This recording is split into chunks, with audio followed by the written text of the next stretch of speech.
সেই গণ্ডির ভেতরে খাটে উঠে আমরা দুজন বসে রইলাম। সে কি ভয়ঙ্কর রাত! আমার বুকের ভেতরে এই বিচিত্র বিপদের ঘণ্টা বেজেই চলেছে। কি যেন ঘটবে, কে যেন আসছে। আমার পাশে চুপ করে বসে মাধব। ঠিক মাঝরাত পেরিয়ে যাবার পর হঠাৎ যেন এক ঝলক হাওয়ায় বাইরের আমবাগান কেঁপে উঠল।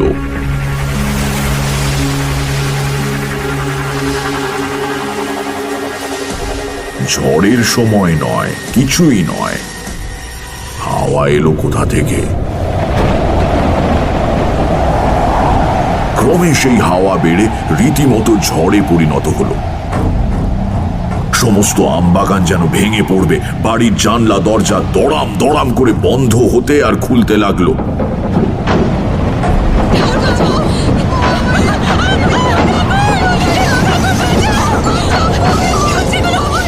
বাড়ির ভেতর মেয়েরা শব্দ করে কেঁদে উঠলো। আমি চেঁচিয়ে বললাম, কেউ বাইরে আসবেন না, সব ভেতরে বসে থাকুন, বাইরে আসবেন না।